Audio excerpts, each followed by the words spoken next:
Hi there, this is Dr. Jack Belitz, and welcome to another episode of the Ask Dr. Jack Show. Today, I have a very interesting topic for you.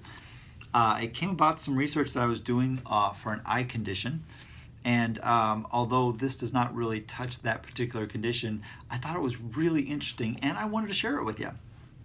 So, there was this lady who was working at the School of English at Nottingham University in Great Britain.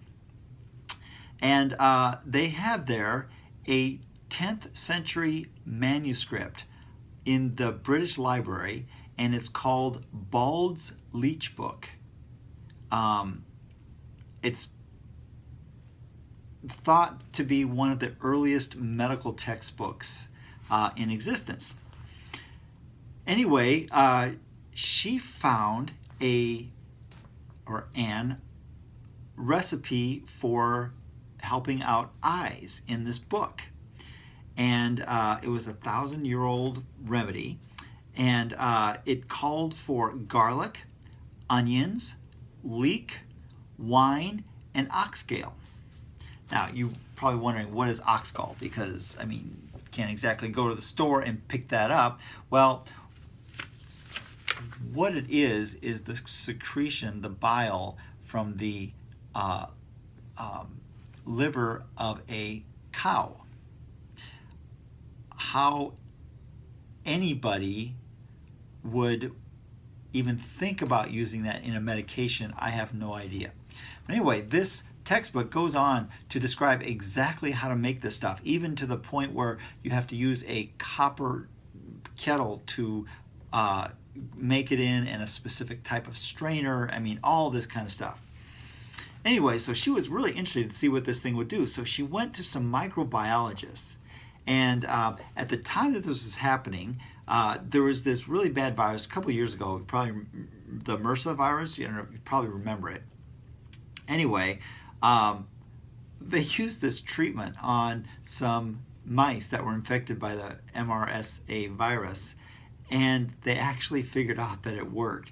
This is a virus that wasn't responding to any of the antibiotics of modern day man, was actually responding to a 1,000-year-old remedy of garlic, onion, leek, wine, and bile from a cow's stomach.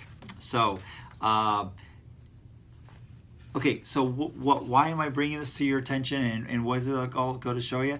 It goes to show you that modern medicine doesn't have all the answers. Let's face it. There's some amazing stuff that we can get that you don't need a prescription for. So please keep that in mind. If you have some serious issues, don't just assume that because this prescription costs X number of dollars or whatever, it's better than something that was around 10 or 15 or 20 or even 100 years ago, because it doesn't have to be. The human body is amazing, and it just needs a little help sometimes, and sometimes that help doesn't have to be very much. Anyway, I just wanted to bring this up. It was a really cool thing. This is of course, Dr. Jack Belitz. I'm a chiropractor here in Omaha, Nebraska. I'm not here trying to give medical advice, obviously. I'm not exactly suggesting that anybody go out and look at the stomach for some bile of a cow. However, it is interesting what amazing things are out there. So, if you have questions that you would like me to look up and hopefully come up with something better than this, go ahead and email me at AskDrJackB, that's BEE, @gmail.com, or call me at 402-333-4848. The other thing you do is just walk right into the office and ask me in person. I appreciate that the most. I hope you have a very happy and healthy day, and I can't wait to see you on the next episode of the Ask Dr. Jack Show.